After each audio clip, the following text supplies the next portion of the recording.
Esse é o novo canal da Multicomunicação. Somos uma agência de comunicação e de marketing gaúcha, que é responsável por conectar pessoas e marcas, com o intuito de mostrar histórias de pessoas que são referências em sua área de atuação. Nós estamos com este novo projeto, que mostra que as pessoas são fundamentais no seu negócio. Estamos, assim, formando este programa que mostra a essência da nossa empresa, o Papo Multi. E para iniciar essa série de entrevistas, eu tenho a honra de conversar com uma amiga, colega de profissão e cliente da Multicomunicação, a Helena Mello. Ela também é mestre em teatro, porto-alegrense e sócia dos Jogos Bulli, professora de francês e apaixonada por gastronomia. Helena, seja bem-vinda ao Papo Multi. Obrigada, Cláudia. É um prazer aqui te dar essa entrevista. Na verdade, eu estava lembrando, quando tu me fez o convite, que a gente começou a nossa relação justamente a partir de uma entrevista, a tua entrevista para o teu primeiro emprego. E foi assim que a gente fez esse vínculo e hoje tu estás já com a tua empresa, desenvolvendo um trabalho profissional muito importante e fazendo parceria com os Jogos Bulli. Beleza. Estamos, então, Helena, nesse momento que é de tantos desafios a partir da pandemia do coronavírus. Queria que tu contasse um pouco como é que tu está passando por esse período. Todos nós fomos pegos de extrema surpresa por essa situação. A gente estava recém no início de ano, pós-carnaval, tentando fazer planos, projetos para um ano ainda em aberto, com muitas possibilidades, e fomos sendo cerceados das nossas rotinas e tendo muitas dificuldades. A gente vai conversar um pouco mais, eu imagino que tu vai me fazer questões sobre como é que a gente está enfrentando essa situação, mas a gente também não pode mentir que tudo isso mexe com o nosso estado de ânimo, com a nossa energia. Então, a gente precisa ter muito cuidado nesse momento para manter não só a nossa saúde física, né, que está ameaçada nesse momento, mas também a nossa saúde mental, espiritual, psicológica. Sem dúvida, eu sei que tu faz yoga, eu também faço, né? Isso ajuda bastante. Associada a essas atividades, tu também tem várias outras, né? Através de outros negócios, né? Tanto a questão da gastronomia, ser professora de francês, né? Eu gostaria que tu contasse um pouquinho como é que tu consegue desenvolver todas essas atividades ao mesmo tempo. Pois é, Cláudia, eu estou formada em jornalismo desde 84 e ao longo da minha vida eu fui percebendo, em vários momentos, as pessoas sempre se surpreendem com o número de atividades que eu desenvolvo. Mas eu fui observando que quando eu escolhi o jornalismo como profissão, eu já tinha essa inquietude. O jornalista, ele transita entre várias áreas de interesse. Eu mesma já trabalhei para a área da saúde, para a área da tecnologia, para indústrias, os mais diferentes ramos de atuação, porque como jornalista a gente exerce um papel de divulgação, de notícias, de informação de outras atividades e outros negócios. No meu caso, eu fiquei trabalhando como assessora de imprensa, então fazendo trabalhos nessas várias áreas, até que eu fui despertada pelo teatro, fui fazer uma aula de teatro com o Zé Adão Barbosa, um professor aqui de Porto Alegre, e simplesmente me apaixonei por essa possibilidade de se expressar. Eu tive muitos problemas no início das minhas atividades enquanto jornalista por causa da minha timidez. Eu tinha uma condição de escrever bem os textos, eu era elogiada por isso, mas quando chegava na parte de se comunicar em termos visuais, que hoje a gente está aqui então fazendo isso de forma bem mais eficiente, eu tinha muita dificuldade. E aí no teatro eu conheci muitas pessoas que tinham o mesmo problema que eu, que tinham as questões das emoções, interferiam muito no dia a dia, e isso foi me apaixonando. Ao ponto de eu entrar para a universidade, fazer um vestibular para artes cênicas, já após os 40 anos, e começar a tentar cursar, né, na faculdade. Porém, era bastante difícil conciliar, né, a minha parte profissional com os horários das artes cênicas, que são basicamente pela manhã e à tarde. Então, eu acabei tendo a oportunidade de, em 2008, de entrar para o mestrado de artes cênicas. Eu fui a segunda turma desse mestrado do curso de pós-graduação de artes cênicas da Universidade Federal do Rio Grande do Sul e acabei, então, concluindo essa atividade. E tu fala da minha paixão pela gastronomia. Isso também foi uma coisa que veio depois. Eu, desde pequena, tinha uma relação com as questões da culinária, eu gostava de cozinhar. Na minha casa era sempre eu que fazia as comidas para as festas de fim de ano, alguns aniversários. E aí os meus amigos, então, me disseram por que eu não transformava isso em algo que eu pudesse também ter uma fonte de renda, né? E aí eu vinculei o conhecimento que eu tenho da língua francesa com essa minha paixão pela gastronomia. A gastronomia francesa é reconhecida universalmente como uma das melhores do mundo. E como eu tive uma mãe professora de francês que me ensinou a língua desde pequena, eu tive essa possibilidade de fazer essa relação entre uma coisa e outra, buscar receitas francesas, estudar as curiosidades. A história da culinária francesa é linda, tem muito conteúdo, e eu vou ligando uma coisa com a outra, e tudo feito com prazer, né? Tudo feito com paixão e com interesse.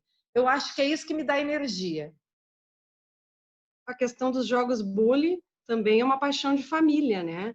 É um trabalho que eu sei que vocês já desenvolvem há mais de 30 anos, a partir de estudos do teu pai, né?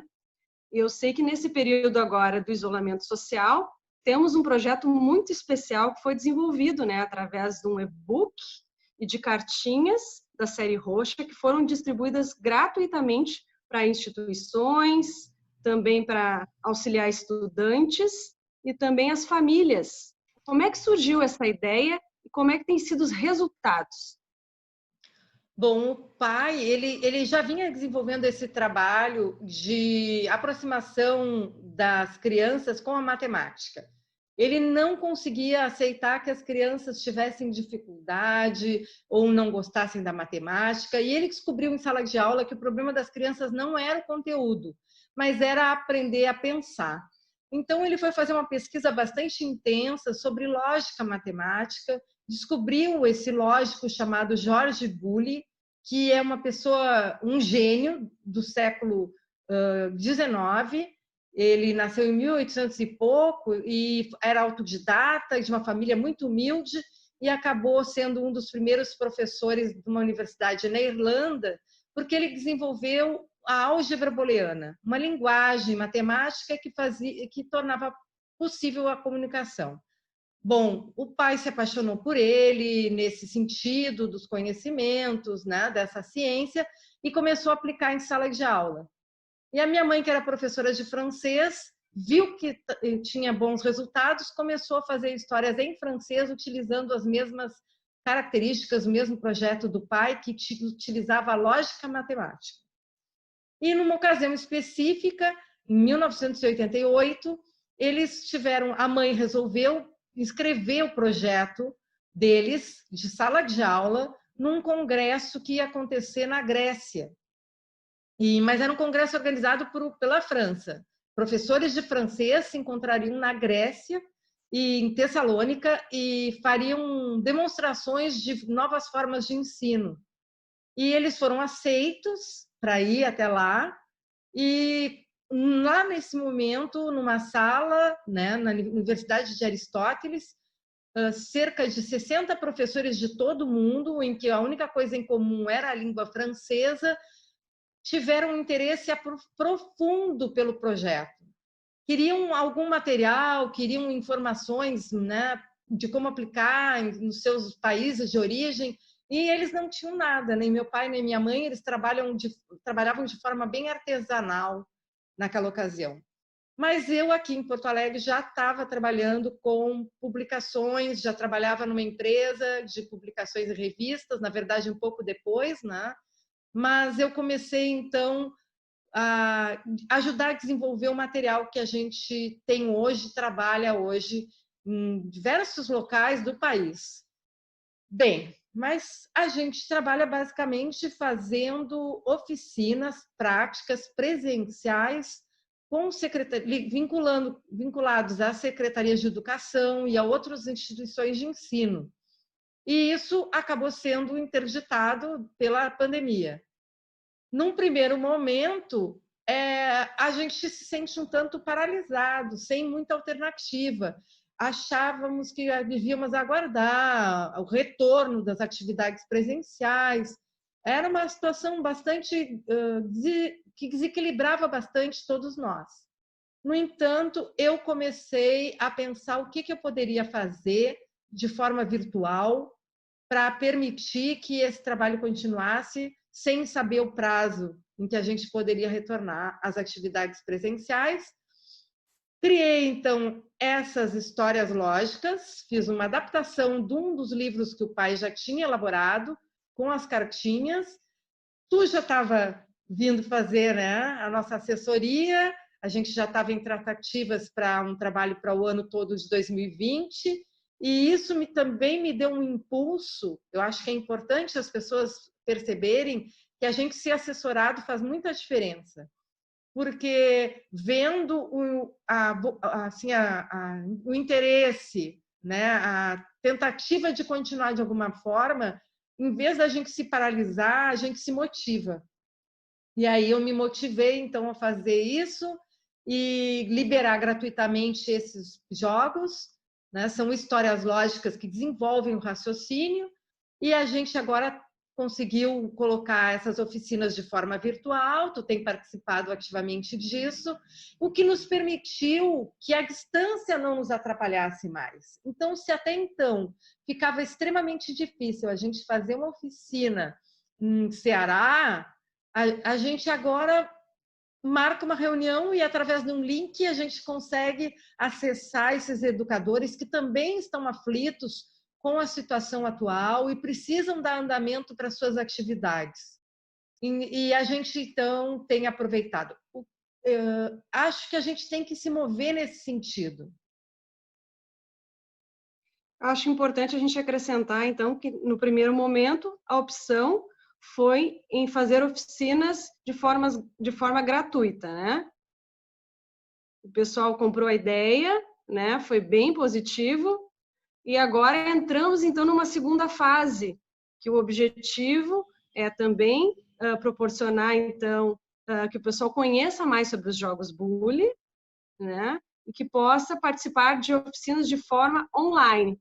Mas é bem legal contar um pouquinho, Helena, que não foi de uma hora para outra que conseguimos, né, essa adaptação de passar do presencial para o online. Houve um período, né, para conhecer as ferramentas. Eu queria que tu contasse um pouquinho como é que aconteceu essa adaptação e por que agora a opção de uma nova fase, buscando que as oficinas tenham uma contrapartida em produtos. Pois então, eu tenho uma admiração profunda e intensa pelo professor Leandro Carnal, que é um professor que já vinha fazendo eventos por todo o Brasil, e inclusive em outras partes do mundo, e que foi pego da mesma forma pela pandemia. E outro dia ele comentava que ele tem inúmeras plataformas pelas quais ele tem que atualmente fazer as oficinas, os contatos, né? Na verdade, ele faz as suas palestras, as suas entrevistas, e embora os sistemas atuais sejam extremamente amigáveis, porque eu sou de um tempo, eu trabalhava numa empresa de informática, em que eu ajudei, na época, a fazer a redação de um texto que avisava, instruía, informava que o Windows estava para chegar no Brasil. Então, naquela ocasião, a gente ainda não tinha essa forma de clicar num ícone e abrir um programa. Isso não era assim. Passava por linhas de programação, passava por uma série de coisas muito mais complexas. Então, embora a gente, de fato, tenha que se adaptar, saber como mexer em diversas plataformas que estão aí disponíveis e que liberaram gratuitamente para que a gente possa seguir com as atividades durante esse período de pandemia, ainda assim é uma possibilidade imensa de conseguir fazer os nossos contatos. O que a gente agora está começando com a segunda fase, que seria, é porque a gente agora vai começar a fazer oficinas em que as pessoas interessadas, né, em geral são escolas, instituições, a gente tem um público muito grande de psicopedagogos, de pessoas que trabalham nas suas clínicas com crianças com problema de raciocínio ou com síndrome de Down, autistas, todo esse público que não foi imaginado pelo meu pai, que seria mexido por esse projeto que ele criou, a gente então está fazendo uma contrapartida, a pessoa que tem interesse, ela adquire um valor imaterial e ela aí então marca, agenda a oficina, divulga entre as pessoas que ela acha que tem interesse, o grupo delas, né, as escolas. Então a gente está passando por esse segundo momento. Porque até então, mesmo quando a gente fazia nossas oficinas presenciais, era um custo baixo, a gente sempre tinha o retorno do interesse das pessoas em adquirir os nossos produtos, que são essas histórias lógicas, esse material que eu fui criando, né, essa parte gráfica, lembrando que toda a base do trabalho não é minha, e sim do meu pai, né? De criar um material que permite não só um trabalho em escola, mas um trabalho individual com crianças e adultos. Eu fico muito preocupada, às vezes, em estigmatizar o nosso produto como algo infantil, quando, na verdade, não é. A gente tem por experiência que existem muitos adultos com dificuldade de raciocínio. Eu enxergo isso diariamente nas atitudes das pessoas, a falta de reflexão, de capacidade de pensar melhor, né, de considerar a situação antes de agir, e isso passa por essa questão de pensar. O pai, ele tinha um texto que ele tinha deixado escrito muito interessante. Eu não comentei, mas o pai faleceu em 2009 e a gente segue com esse trabalho até agora. O pai dizia que não adianta a pessoa ser um expert numa nova tecnologia do momento, saber mexer no seu celular mais adiantado, o último modelo. Isso vai mudar e a gente sabe que está mudando cada vez mais rapidamente. A pessoa precisa ter competência de raciocínio, de pensamento. E o pai, ele teve uma coisa, a gente sempre diz, mas a lógica não é, o pai não criou a lógica é uma coisa dos gregos, uma coisa muito anterior, a lógica está inerente ao ser humano. Sim, mas o pai conseguiu fazer uma adaptação dos símbolos matemáticos para elementos lúdicos, o que atrai as pessoas, o que tira aquela simbologia da matemática, o x, o y, o z, o A1, B1, C1, para elementos como personagens, animais, né? E a gente agora tu sabe, tá nos acompanhando aí, a gente sempre quis fazer um projeto para a ecologia, um projeto chamado Ecológica, porque a gente vai trabalhar uma temática que é fundamental nos tempos de hoje, mas que por trás das informações da ecologia que estão disponíveis em qualquer lugar hoje, né, que a gente encontra, nós vamos desenvolver essas histórias lógicas que respeitam essa simbologia, essa estrutura que auxilia a concentração e o raciocínio, coisas que nós estamos muito necessitados no momento. Sem contar passando essa mensagem tão importante que é de preservação do meio ambiente, né? Exato, com certeza. Na verdade, esse projeto ele já vem há vários anos e nós esbarramos nas questões de custos de impressão, que ainda são muito altos, né? A gente nunca teve nenhum apoio financeiro governamental.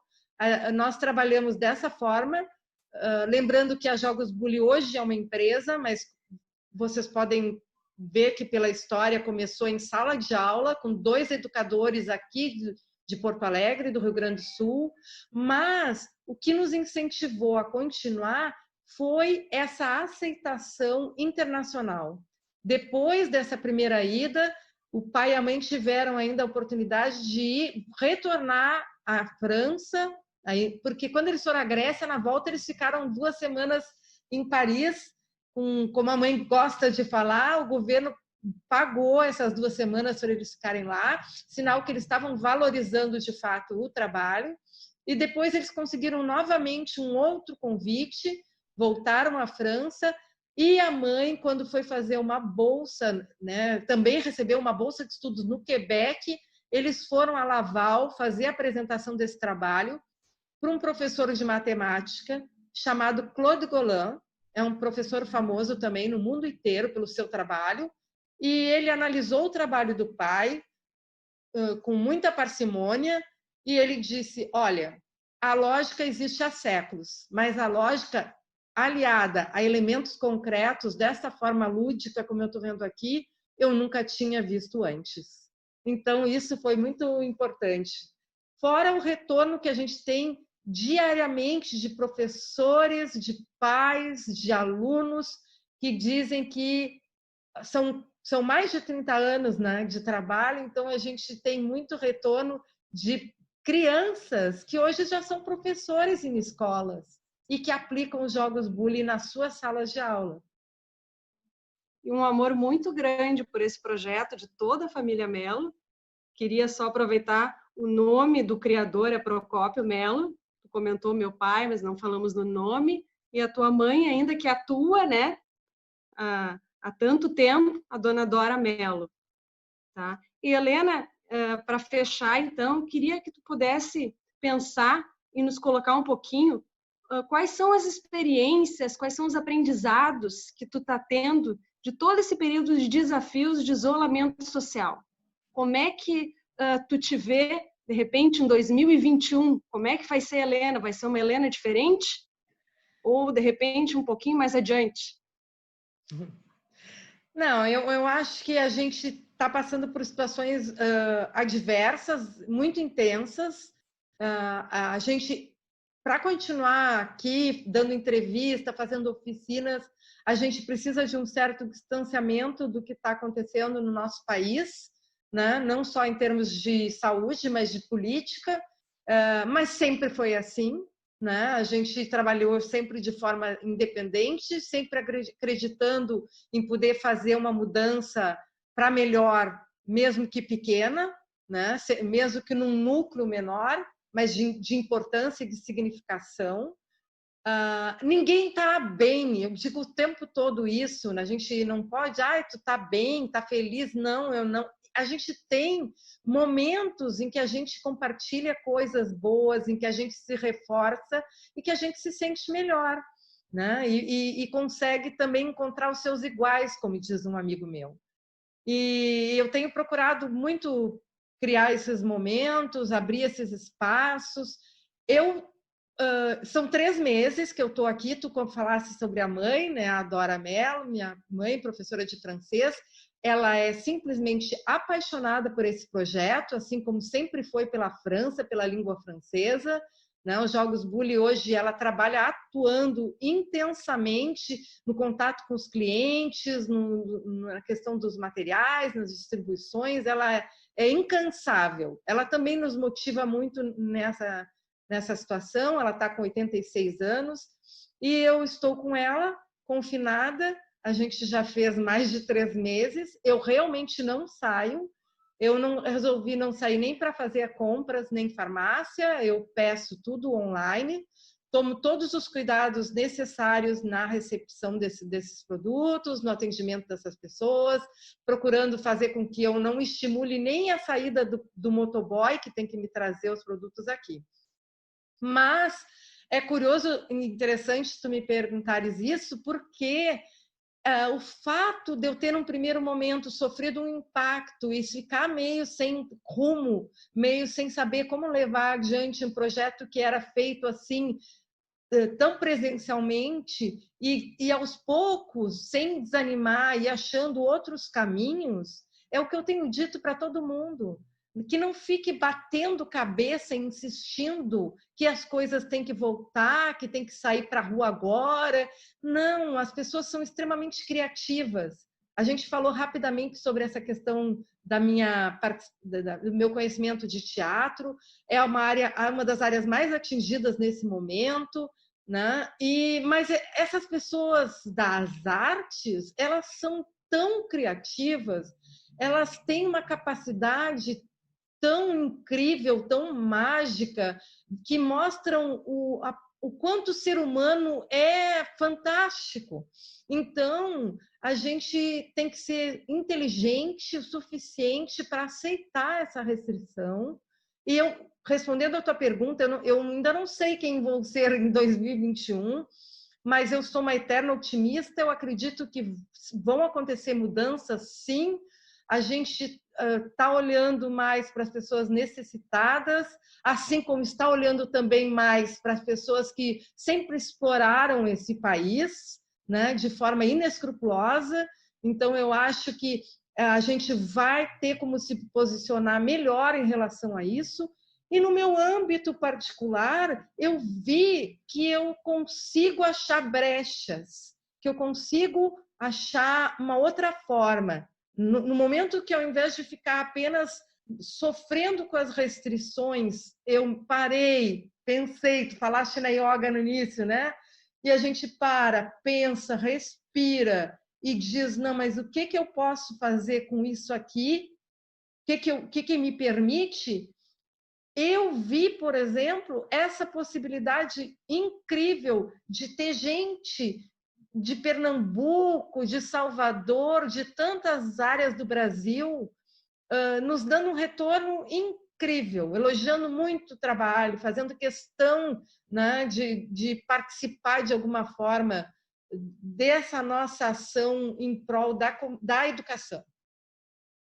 Uma coisa muito bacana, assim, que trabalhando com vocês, eu fui descobrindo, né, e vendo que aos poucos vocês viram uma possibilidade também, num momento tão difícil, de ajudar as pessoas. Porque disponibilizando um e-book, né, e as cartinhas também, que tem outros jogos, de forma gratuita, independente se vão fazer oficinas ou não nesse primeiro momento, né, é uma maneira de que as pessoas possam também aprender e se desenvolver nesse período tão difícil. Então, foi, sem dúvida, uma forma que vocês se colocaram no lugar dos possíveis clientes, das pessoas, né, que já conheciam, as pessoas que poderiam conhecer mais sobre jogos Bully, e transformaram isso num projeto tão bacana que posso dizer que vai continuar, né? Quem tiver interesse em baixar esse material ainda está disponível. Queria que tu pudesse passar essas informações ali no site, redes sociais, para quem se interessar e também quiser, de repente, marcar uma oficina conosco. Uhum. Pois é, não, o nosso site é www.jogosbully.com.br. Esse Bully é o nome do Jorge Bully, do matemático, ele se escreve B-O-O-L-E, né? Então fica www.jogosbully.com.br, mas ali já tem todas as informações de teoria, de contatos, essas questões da oficina e o próprio material esse disponibilizado para baixar. O pai, ele era uma pessoa que queria fazer, ele tinha esse intuito de ajudar na questão da educação. Ele pouco se preocupava, às vezes, com as questões financeiras, porque ele queria, de fato, colaborar para que a educação no Brasil fosse melhor do que é. Sem dúvida, a contribuição de vocês é muito importante para a educação e para essas famílias. Parabéns. Obrigada, Claudinha. Grande orgulho de fazer parte dessa história. Muito obrigada, eu que te agradeço. Eu quero te agradecer, Helena, então, por estar participando desse primeiro programa do nosso novo canal aqui da Multicomunicação. Quero convidar também as pessoas que estão acompanhando a acompanharem as dicas Multi, né, que são divulgadas também semanalmente no nosso facebook.com/consultoria multicomunicação. Também estamos no Instagram, @agência multicomunicação. Obrigada a todos, fiquem bem e até o próximo Papo Multi.